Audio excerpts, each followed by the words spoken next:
Hello दोस्तों, मेरा नाम है राकेश सैनी।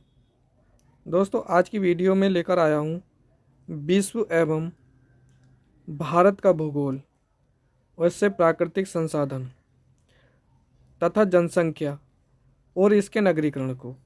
प्रारंभिक परीक्षा 2016 में क्वेश्चन जो ज्योग्राफी से आए थे, उन क्वेश्चनों को आज डिस्कस करते हैं। चलो वीडियो स्टार्ट करते हैं। ये फ्रेंड्स, ये जो यूपी आर ओ का लिए बेस्ट क्वेश्चन है।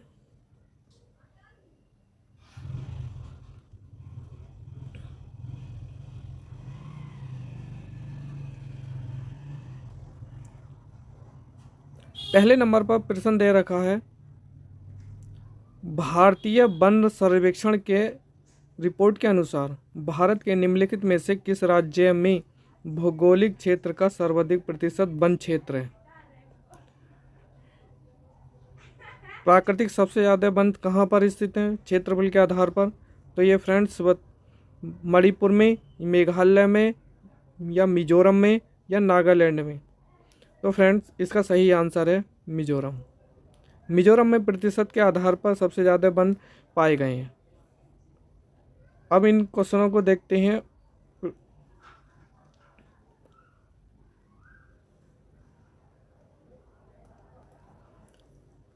प्रश्नागत अवधि के दौरान सर्वाधिक वन प्रतिशत वाला राज्य कहाँ है? मिजोरम में। मिजोरम और ये जो भारत का पूर्वी क्षेत्र का इलाका है, जो अपना भारत का अपना प्यारा भारत होता है, प्यारा भारत, इसमें जो इधर का एरिया ये पूर्व होता है, और इधर पश्चिम, और इधर उत्तर, और इधर दक्षिण। तो यहाँ इस पूरब में, यहाँ कहाँ कहाँ है? मिजोरम में। भारत के नक्शे में मिजोरम कहाँ पर स्थित है? पूर्वी क्षेत्र में स्थित है। वर्ष 1987 में पहला सर्वेक्षण किया गया। सबसे पहले यह सर्वेक्षण किया गया था सन 1987 में।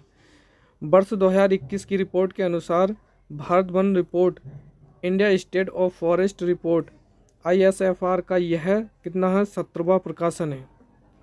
केंद्रीय प्रशासन वन और जलवायु परिवर्तन मंत्रालय EFCC ने भारत वन स्थिति रिपोर्ट 2021 में जारी किया, और ये बताया कि साफ कि भारत का पूर्वी क्षेत्र का इलाका यानी मिजोरम, ये प्रतिशत में इसमें सबसे ज़्यादा वन पाए जाते हैं। ISFR India state of forest report के अनुसार 2021 श्रृंखला को द्वैवार्षिक रूप में भारतीय वन सर्वेक्षण द्वारा प्रकाशित 17वीं रिपोर्ट जारी की है। यानी कहने का अर्थ 2021 और 2022 का रिपोर्ट में सबसे ज़्यादा वन कहाँ पर है? मिजोरम में। आइए समझते हैं सर्वाधिक वन क्षेत्र वाले राज्य। सबसे पहले मिजोरम, उसके बाद अरुणाचल प्रदेश में आप देख सकते हैं 79.3%, और मेघालय में 76%, और मणिपुर में है 74.34%, और नागालैंड में 73.90%। ये देखे गए हैं। और सबसे ज़्यादा जो कहाँ पर है? मिजोरम में। ये यूपी में जितने भी एग्ज़ाम है उनमें से अच्छा क्वेश्चंस बनने की संभावना है। अब देखते हैं आगे, भारत के सर्वाधिक वन क्षेत्र वाले राज्य। अब राज्य की बात करते हैं। ये क्षेत्रफल के आधार पर नहीं है फ्रेंड्स। क्षेत्रफल के आधार पर कौन सा है? मिजोरम। और ये भारत के सर्वाधिक घनत्व की जनसंख्या में क्या है? मध्य प्रदेश में सबसे ज़्यादा है, अरुणाचल प्रदेश में उससे कम, छत्तीसगढ़ में उससे कम, और उड़ीसा में उससे कम, और सबसे कम कितने महाराष्ट्र में देखे गए हैं। अब इसके कुछ महत्वपूर्ण तथ्य के बारे में बात कर लेते हैं। वन सर्वेक्षण रिपोर्ट 2021 पिछले 2 वर्षों में देश के कुल वन और वृक्षों से भरे क्षेत्र 2261 वर्ग किलोमीटर की बढ़ोतरी हुई है। यानी कि पाए गए हैं वन ज़्यादातर बढ़ रहे हैं इस समय। वन क्षेत्र में अधिकतम बढ़ोतरी राज्य आंध्र प्रदेश में बढ़ा है, तेलंगाना में, और उड़ीसा में। सबसे ज़्यादा कहाँ वन क्षेत्र कहाँ बढ़ा है? आंध्र प्रदेश में। कितना? 647 वर्ग किलोमीटर में बढ़ा है। अब 17 राज्य और केंद्र शासित राज्यों का कितना है? 33% से अधिक भौगोलिक क्षेत्र वनों से आच्छादित है। देश के जंगल में कुल कार्बन स्टॉक 79.4 मिलियन टन की बढ़ोतरी के साथ 7,204 मिलियन टन होने का अनुमान लगाया गया है। देश में मैंग्रोव क्षेत्र 4,992 वर्ग किलोमीटर है। इसमें 17 वर्ग किलोमीटर की क्षेत्र की वृद्धि पाई गई है। अब देखते हैं फ्रेंड्स दूसरा प्रश्न। अपनी पुस्तक इंट्रोड्यूसिंग कल्चरल ज्योग्राफी में J.I. स्पेंसर एवं W.L. थॉमस ने विश्व को कितने सांस्कृतिक विश्व में विभाजित किया है? तो आप देख सकते हैं ऑप्शन में 9 है, 10 है, 11 है और 12 है। अब देखते हैं फ्रेंड्स इसके संक्षिप्त से। अपनी पुस्तक इंट्रोड्यूसिंग कल्चरल ज्योग्राफी में J.I. स्पेंसर एवं W.L. थॉमस ने विश्व को कुल 11 सांस्कृतिक क्षेत्र में बांटा गया है। कितने में सांस्कृतिक क्षेत्र में बांटा है? तो ये बांटा है फ्रेंड्स 11 में।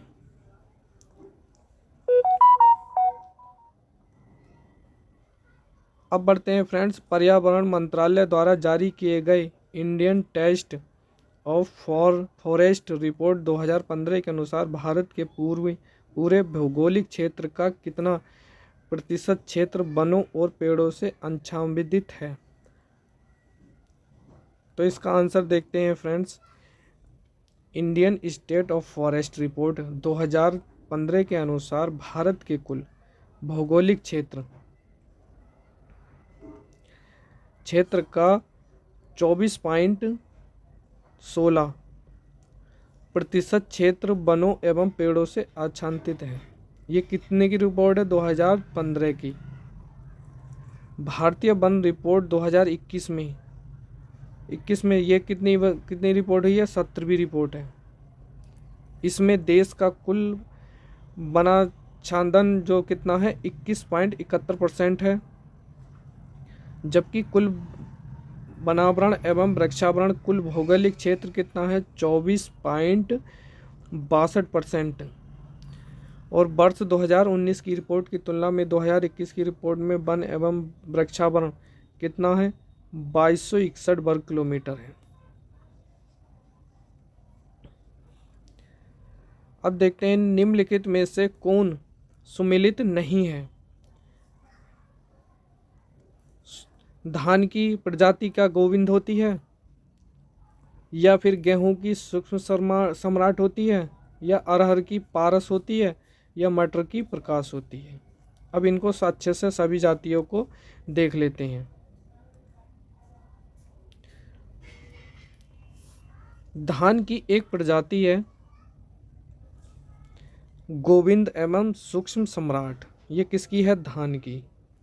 मटर की प्रजाति क्या है? प्रकाश। और अरहर की क्या है? पारस। और धान की प्रजाति है सूक्ष्म सम्राट। इसका प्रयोग मुख्यतः पूर्वी उत्तर प्रदेश, बिहार, छत्तीसगढ़ आदि राज्यों के सूखे प्रभावित क्षेत्रों में होता है।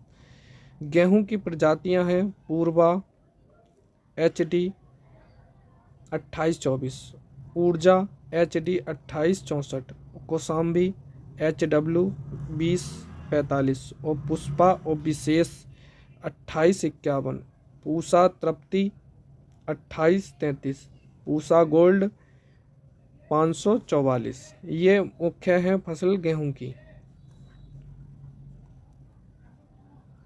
निम्नलिखित में से किस जिले में मार मृदा पाई जाती है? क्या कानपुर में, या प्रतापगढ़ में, या सीतापुर में, या झांसी में? तो ये मार मृदा कहाँ पाई जाती है? झांसी में।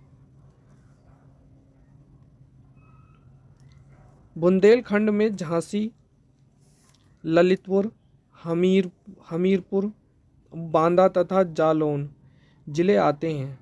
इनका कुल क्षेत्र लगभग कितना है? 29.6 लाख हेक्टेयर है, परंतु केवल 18.9 लाख हेक्टेयर क्षेत्र पर ही खेती की जाती है, जबकि बुंदेलखंड में कुल 1.73 लाख हेक्टेयर क्षेत्र पर उद्यान लगे हुए हैं।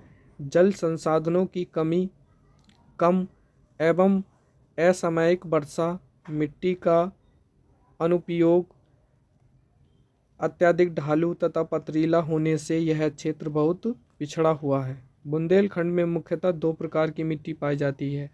कौन कौन सी पाई जाती है? दो प्रकार की, काली मिट्टी और लाल मिट्टी। ये दो मिट्टी बुंदेलखंड में ज़्यादातर मात्रा में पाई जाती हैं।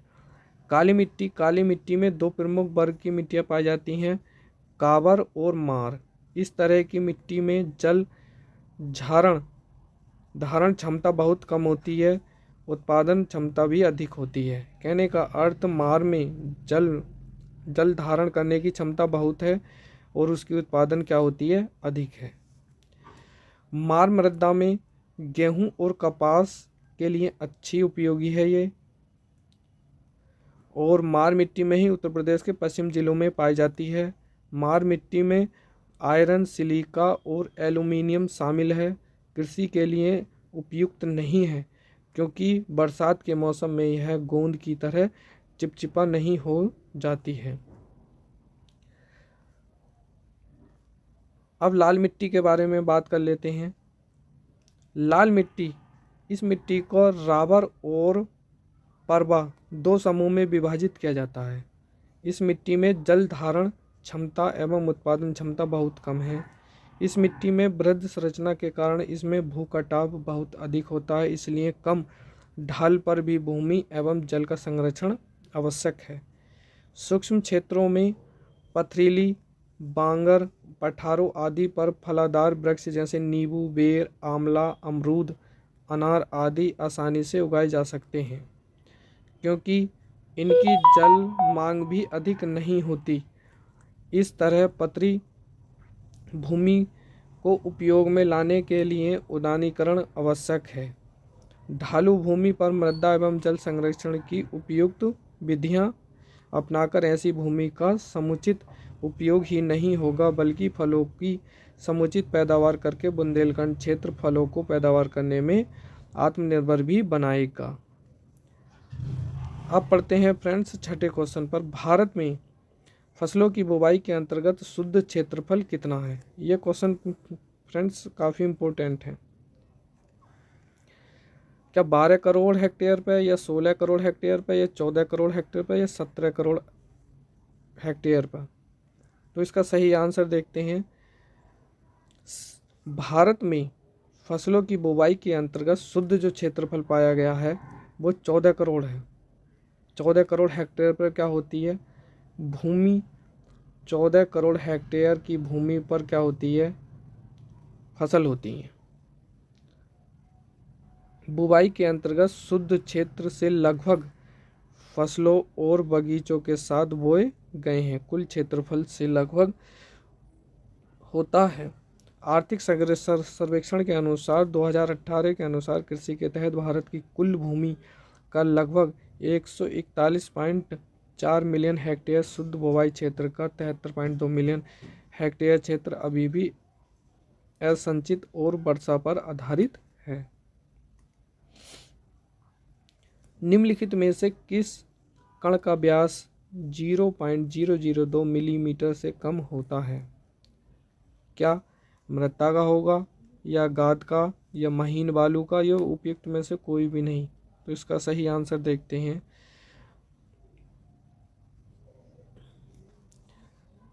प्रश्न में उल्लेखित कण और उनका व्यास निम्नवत है।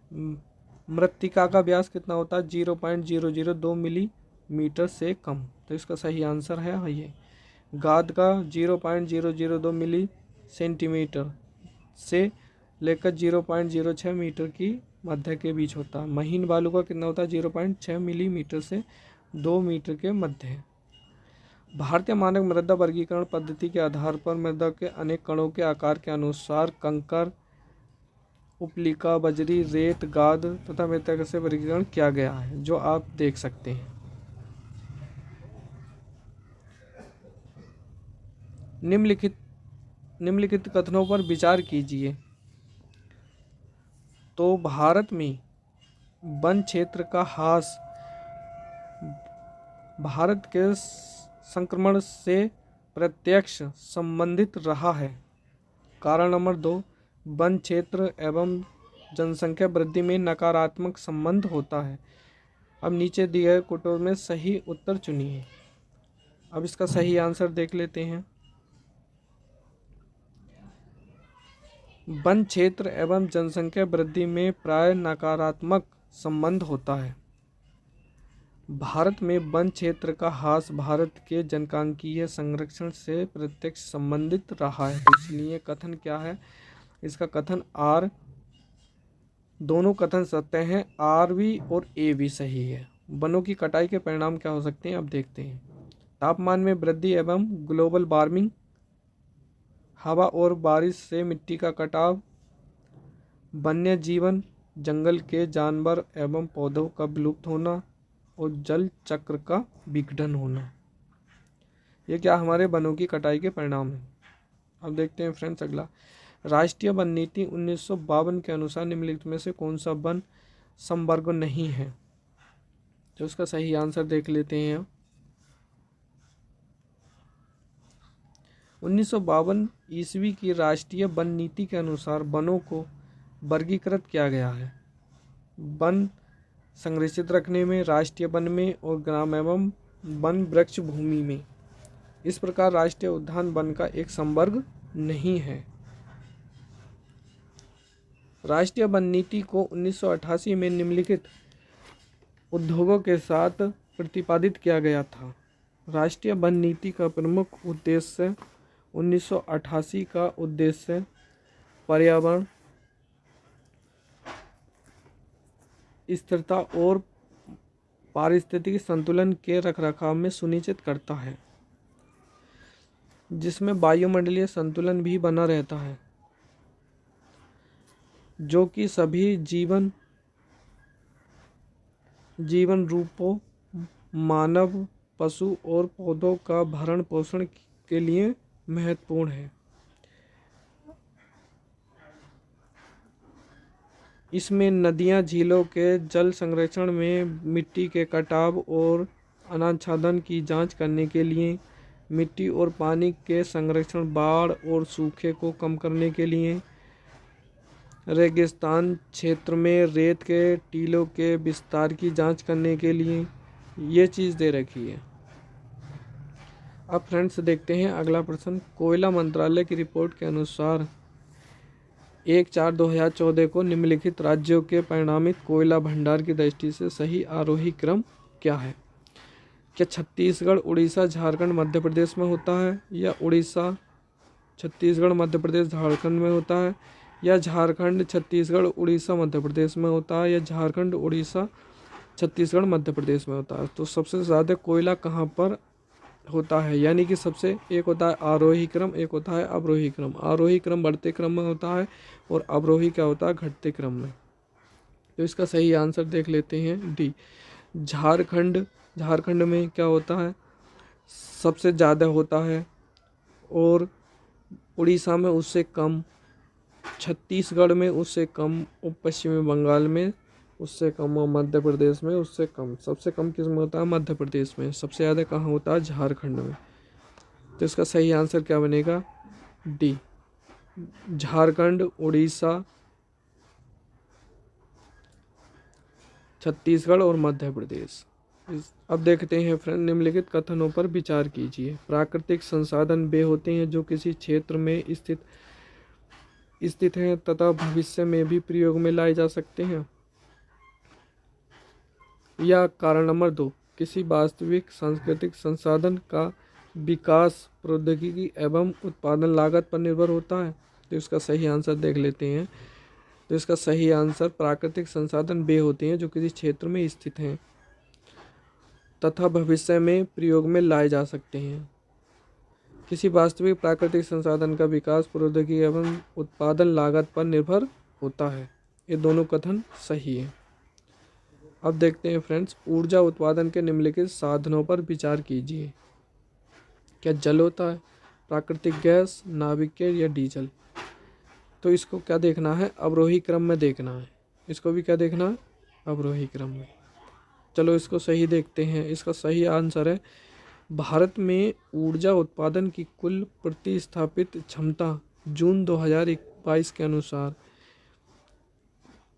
कितनी है? जल विद्युत है, गैस, नाभिकीय डीजल, कुल जीवाश्म ईंधनों का योग विद्युत में 58.5% है। कितना है? 58.5%। नवीनीकरण में कितना है? 39.9% है।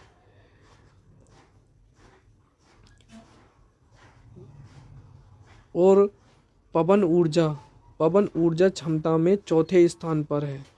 सौर ऊर्जा में भी चौथे स्थान पर है। और बात करते हैं अक्षय ऊर्जा की स्थापित क्षमता, बड़े हाइड्रो सहित में विश्व स्तर का कितने स्थान पर है? चौथे स्थान पर, सबसे ज़्यादा महत्वपूर्ण।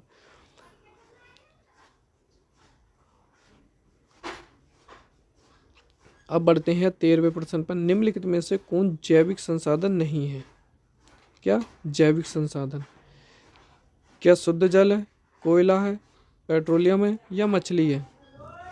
तो जैविक संसाधन की बात करें तो आज देखते हैं साधनों को उत्पत्ति के आधार पर दो भागों में डिवाइड किया जाता है, जैव में और अजैव में। जैव क्या होते हैं? वे संसाधन जो जैव मंडल क्या होता है? किसी जीव या जैविक पदार्थ से प्राप्त होते हैं। उदाहरण जैसे मनुष्य, वनस्पति, मछलियाँ, प्राणी जात, पशुधन, पेट्रोलियम आदि। अजैविक में क्या होते हैं? वे वातावरण में उपस्थित वैसे सभी संसाधन जिन्हें जीवन व्याप्त नहीं है, अर्थात निर्जीव होते हैं, अजैव संसाधन कहलाते हैं। उदाहरण के लिए जैसे चट्टान, पर्वत, नदी, तालाब, समुद्र, धातुएं, हवा और सभी गैसें जैसे सूर्य का प्रकाश आदि कैसे हैं? ये अजैव संसाधन है। अब बढ़ते हैं समयता के आधार पर हमारे पर्यावरण में उपस्थित सभी वस्तुओं को जो दो भागों में डिवाइड किया जाता है वो नवीनीकरण योग्य और अनवीनीकरण योग्य है।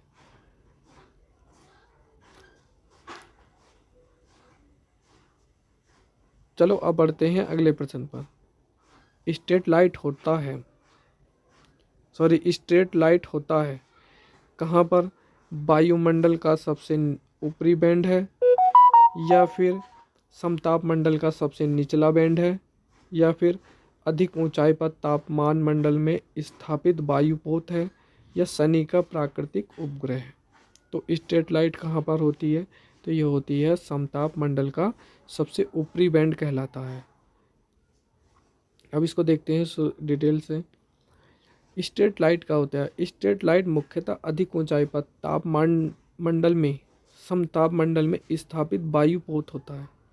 यह निचले समताप मंडल में एक निश्चित स्थिति में भ्रमण करता है, जो संचार सिग्नलों को प्रसारित करने हेतु एक स्थायी प्लेटफॉर्म के रूप में कार्य करता है। यह एक कठोर फ्रेम वाला वायुपोत है, यानी कि इसका जो कवर होता है वो काफ़ी हार्ड होता है। यह वायरलेस कम्युनिकेशन नेटवर्क का निर्माण करने के लिए एक या एक अधिक आवर्तक को वहन करता है। स्ट्रेट लाइट को मानव रहित हवाई वाहन और अधिक ऊंचाई वायुपोत दोनों के रूप में वर्गीकृत किया गया है। इसका आविष्कार नासा के पूर्व वैज्ञानिक किसने करा था? बॉम जॉन ने किया है। अब बढ़ते हैं नील ब्लू लाइन नदी निम्नलिखित में से किस झील से निकलती है? क्या विक्टोरिया झील से निकलती है, या ताना झील से, या एडवर्ड झील से, या अल्बर्ट झील से? तो इसका सही आंसर है ताना झील। ब्लू नील नदी अफ्रीका देश में इथोपिया में उपस्थित ताना झील से निकलती है। यह इथोपिया की सबसे लंबी नदी है। इथोपिया की क्या है? सबसे लंबी नदी है। यह आगे चलकर खातून यानी सूडान में सफ़ेद नील वाइट नील से मिलकर नील नदी के रूप में आगे बढ़ती है। नील नदी अफ्रीका महाद्वीप की क्या है? सबसे लंबी नदी है। नील नदी को मिस्र का वरदान भी कहा जाता है।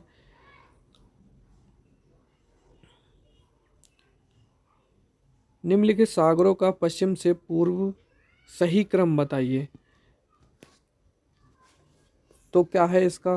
काला सागर है, या भूमध्य सागर या कैस्पियन सागर या अरब सागर। ऐसे ही दूसरा है कैस्पियन सागर, भूमध्य सागर, काला सागर, अरब सागर।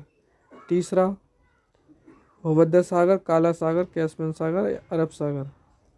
चौथे ऑप्शन को देख लेते हैं, काला सागर, भूमध्य सागर, अरब सागर और कैस्पियन सागर। अब इसको सही से देखते हैं। पश्चिम से पूरब का क्रम जो है क्या है, पहले आएगा भूमध्य सागर, उसके बाद काला सागर, और काला सागर के बाद कैस्पियन सागर, और कैस्पियन सागर के बाद अरब सागर। और इधर है पश्चिम में भूमध्य सागर। भूमध्य सागर यूरोप और अफ्रीका के मध्य है। काला सागर यूरोप एवं पश्चिम एशिया के मध्य है। कैस्पियन सागर ईरान और रूस के मध्य है। और अरब सागर भारतीय उपमहाद्वीप और अरब क्षेत्र के आता है। एक बात और, यहाँ कैस्पियन सागर जो है ये खारे पानी की सबसे बड़ी झील है। खारे पानी की सबसे बड़ी झील कैस्पियन सागर। अब सूची का मिलान करना है।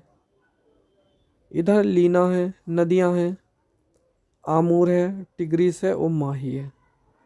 इधर दे रखा है प्रभावित क्षेत्र फारस की खाड़ी, अर्कटिक सागर और अरब सागर और प्रशांत महासागर। इसका मिलान करना है तो लीना नदी जो है कहाँ है, रूस में। ये कहाँ है, ये अंटार्कटिका महासागर में है। आमूर रूस और चीन में पड़ती है, ये है प्रशांत महासागर में गिरती है। और टिग्रिस में कौन कौन से देश आते हैं, तुर्की, सीरिया और इराक। ये कहाँ गिरती है, फारस की खाड़ी में। और माही नदी मध्य प्रदेश जो राजस्थान और गुजरात जो भारत में बहती है, ये कहाँ गिरती है, ये गिरती है अरब सागर में। आप इन डायग्राम को अच्छे से देख लेना।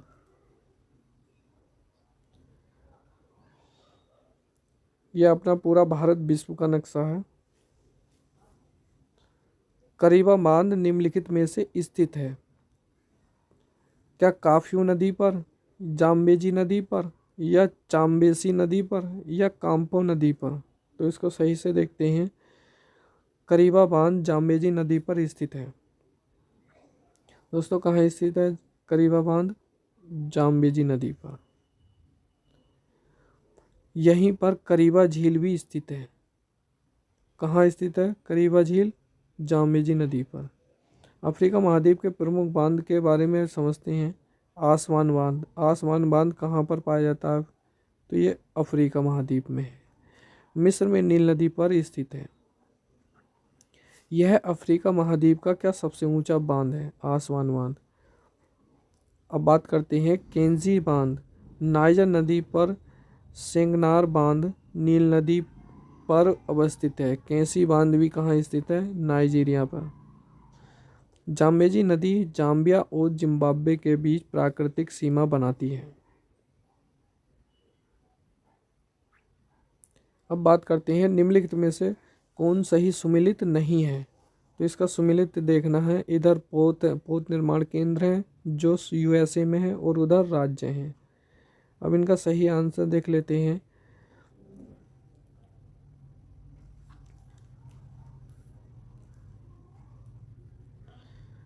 हुम्पटन संयुक्त राज्य अमेरिका के एक टेक्सास प्रांत में है। स्पोरोज व्हाइट मैरीलैंड में स्थित है। न्यू ऑर्लियंस लुइजियाना प्रांत में स्थित है। और कैमडेन न्यू जर्सी में स्थित है। और कैमडेन संयुक्त राज्य अमेरिका के न्यू जर्सी राज्य में स्थित एक काउंटी है। अब बढ़ते हैं जनसंख्या वृद्धि के स्वरूप को एक दीर्घ कालावधि में घटित कृत्रिम परिवर्तन को कहते हैं। तो क्या कहते हैं इसको समझते हैं। जनसंख्या वृद्धि के स्वरूप को एक दीर्घ कालावधि में घटित कृत्रिम परिवर्तन को जनसांख्यिकीय संक्रमण कहा जाता है, जिनमें जन्म दर एवं मृत्यु दर के मध्य जनसंख्या में वृद्धि की व्याख्या की गई है। पहले चरण में क्या है, यह है, दूसरे में इतनी, तीसरे में इतनी और चौथे में इतनी, आप देख सकते हैं। अब अगले प्रश्न पर बढ़ते हैं। यूपी 2021 की जनगणना के अनुसार साक्षरता दर कितनी बताई है। तो फ्रेंड्स इसको अच्छे से समझते हैं, ये एग्जाम में आने की अधिक संभावना है। इसके डाटा समझते हैं। भारत में 15वीं आधारिक जनगणना की गणना वर्ष 2011 में की गई। 2011 में कितनी, 15वीं गणना। 2011 की अंतिम जनगणना के अनुसार उत्तर प्रदेश की साक्षरता कितनी 67.7% थी, जिसमें पुरुष साक्षरता दर कितनी है 77.3% और महिलाओं की कितनी है 57.2% और देश की कुल मिलाकर कितनी बैठती है 74.04% और पुरुषों में इतनी कितनी है 82.14% और महिलाओं की कितनी है 65.46% है, जिसमें केरल में सबसे साक्षरता अधिक दर बताई गई है, लक्षद्वीप में उससे कम और मिजोरम में उससे कम, और बिहार में सबसे कम बताई गई है कि साक्षरता दर बिहार में कितनी है 63.82%। जैन सबसे साक्षर समुदाय हैं। अगर धर्म की बात करें तो जैन जो है सबसे ज़्यादा पढ़े लिखे होते हैं। अगर ये क्वेश्चन पूछ ले कि किस जाति के लोग ज़्यादा साक्षरता हैं यानी पढ़े लिखे हैं, तो कहाँ में है, जैन धर्म में। आप इन डाटा को देख सकते हैं। अब बढ़ते हैं 2011 की जनगणना के आधार पर उत्तर प्रदेश के संदर्भ में निम्नलिखित आंकड़ों पर कौन सा सुमेलित नहीं है। तो इसका सही आंसर देखते हैं। 2011 की जनगणना के अद्यतन सैकड़ों आंकड़ों के अनुसार उत्तर प्रदेश की जनसंख्या देश की कुल जनसंख्या का कितना है 16% है। ये डाटा काफ़ी इंपॉर्टेंट है फ्रेंड्स। ये भी कितना है, उत्तर प्रदेश की जनसंख्या देश की कुल कितनी जनसंख्या का 16.51% है। ऐसे ही जबकि उत्तर प्रदेश का जनघनत्व कितना है 829 व्यक्ति प्रति वर्ग किलोमीटर में है। दशकीय वृद्धि, ज़्यादातर वृद्धि जो देखी गई 2001 से 2011 के बीच कितनी है 20.23% है, जिसमें महिला 57.18% है। आप इन आंकड़ों को देख सकते हैं।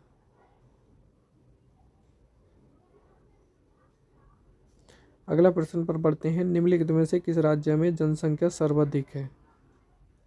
तो इन राज्यों को भी समझते हैं। उत्तर प्रदेश, अगर बात करते हैं उत्तर प्रदेश में, तो उत्तर प्रदेश में सबसे अधिक जनसंख्या है। उससे कम महाराष्ट्र में, उससे कम बिहार में और उससे कम कितनी है गुजरात में। आप आंकड़ों में देख सकते हैं। अगले प्रश्न पर बढ़ते हैं। निम्नलिखित कथनों पर विचार कीजिए। भारत की जनगणना हर 10 वर्ष की जाती है। हाँ जी की जाती है, तो पहला आंसर ठीक। 10 वर्ष की अवधि के दौरान भारत की जनसंख्या अधिकांश अपरिवर्तित रहती है। अपरिवर्तित हाँ रहती है, तो इसके क्या आंसर होंगे, बनेंगे दोनों ही सही, जबकि ए व्याख्या इसकी बी व्याख्या नहीं करता। भारत की जनगणना प्रत्येक 10 वर्ष की जाती है। 10 वर्ष की अवधि के दौरान उसकी जनसंख्या के आंकड़ों के अनुसार क्या है परिवर्तन होती रहती है। भारत की पहली जनगणना कब हुई थी, तो ये हुई थी 1872 में। 1872 में किसके शासनकाल में, लॉर्ड मेयो के शासनकाल में हुई थी। और नियमित रूप से जनगणना अगर देखी जाए तो 1881 में प्रारंभ हुई। तभी से प्रत्येक 10 वर्ष भारत की जनगणना की जाती है। 1921 के महाविभाजक वर्ष को छोड़कर हमेशा जनसंख्या में वृद्धि हुई है। अब बढ़ते हैं फ्रेंड। जनसंख्या 2011 के अनुसार निम्नलिखित में से किसमें जनसंख्या घनत्व सबसे कम है। तो घनत्व की बात करें तो फ्रेंड्स उत्तर प्रदेश में घनत्व कम है। बिहार में सबसे ज़्यादा पाया जाता है। बिहार में कितना है 1106 है। पश्चिम बंगाल में 1028 है। केरल में कितना है 860 है और उत्तर प्रदेश में 829 है। तो घनत्व की बात करें तो उत्तर प्रदेश में जनसंख्या घनत्व कम है और बिहार में सबसे अधिक है। और जनसंख्या के मामले में बात करें तो उत्तर प्रदेश की जनसंख्या सबसे अधिक है, जो आप इस डाटा में देख सकते हैं। अब बढ़ते हैं 2011 की जनगणना के अनुसार निम्नलिखित में से कौन सा आदर्श वाक्य उपयोग में लाया गया था। तो इसका सही आंसर है D, our census our future. जबकि स्वतंत्र भारत की ये 1वीं जनगणना है तो यह 7वीं है। अब बढ़ते हैं फ्रेंड, निम्नलिखित राज्यों में 2011 की जनगणना के अनुसार उसमें नगरीकरण के आरोही क्रम में व्यवस्थित कीजिए। तो सबसे पहले नगर की बात करें तो सबसे पहले नगर आता है गोवा, फिर मिजोरम, फिर तमिलनाडु, फिर केरल, अवरोही क्रम में। अब बात करते हैं फ्रेंड्स, निम्नलिखित कथनों पर विचार कीजिए। भारत में सन 2001 के पश्चात शहरीकरण में तीव्र वृद्धि हुई है। क्या भारत में मोबाइल संप्रेषण के क्षेत्र में क्रांति हो रही है। तो इसका सही आंसर बी। सही आंसर बी में क्या है, ए और आर दोनों ही सही हैं, किंतु आर एक की व्याख्या नहीं करता है। बात करते हैं भारत में वर्ष 2001 के पश्चात शहरीकरण में तीव्र वृद्धि हुई है। ये बात ठीक है। भारत में मोबाइल संप्रेषण के क्षेत्र में क्रांति हो रही है, ये भी ठीक है। अब बात करते हैं निम्नलिखित में से किस राज्य में 2011 की जनगणना के अनुसार 10 लाख या उससे अधिक जनसंख्या वाले नगरीकृत नहीं हैं। तो इसका सही आंसर देखते हैं। उड़ीसा अपना पूर्वी क्षेत्र का इलाका है, इसमें उड़ीसा काफ़ी गरीब एरिया है। 2011 की जनगणना के अनुसार भारत में 10 लाख या उससे अधिक जनसंख्या वाले नगरों की जनसंख्या कितनी है, 53 है, जिसमें सर्वाधिक 10 लाख या उससे अधिक जनसंख्या वाले नगर उत्तर प्रदेश और केरल में हैं। उड़ीसा में एक भी 10 लाख या उससे अधिक जनसंख्या शहर नहीं है। 30 और ये अंतिम प्रश्न रहेगा फ्रेंड्स, भारत की 2011 की जनगणना के अनुसार सर्वाधिक जनसंख्या निम्नलिखित नगरीय युग में से प्रदर्शित करती है। ये महानगर की बात करते हैं तो महानगर मुंबई और दिल्ली में सबसे अधिक जनसंख्या है। भारत की 2011 की जनगणना के अनुसार सर्वाधिक नगरीय जनसंख्या मुंबई एवं दिल्ली नगरीय युग में दर्शित की गई है। जो हमारे 4 महानगर हैं, मुंबई, दिल्ली, कलकत्ता और बेंगलोर। तो फ्रेंड्स, आज का डाटा या हमारी वीडियो से कितना डाटा आपको कलेक्ट हुआ आप कमेंट बॉक्स में लिख सकते हैं। फ्रेंड्स, आज की वीडियो केवल इतनी ही रहेगी। जल्द ही और अच्छी वीडियो के साथ उपस्थित होऊंगा। फ्रेंड्स, आपसे निवेदन है, वीडियो को लाइक एंड सब्सक्राइब अवश्य करें और हमारे चैनल को अपने फ्रेंडों या दोस्तों में शेयर करें। धन्यवाद।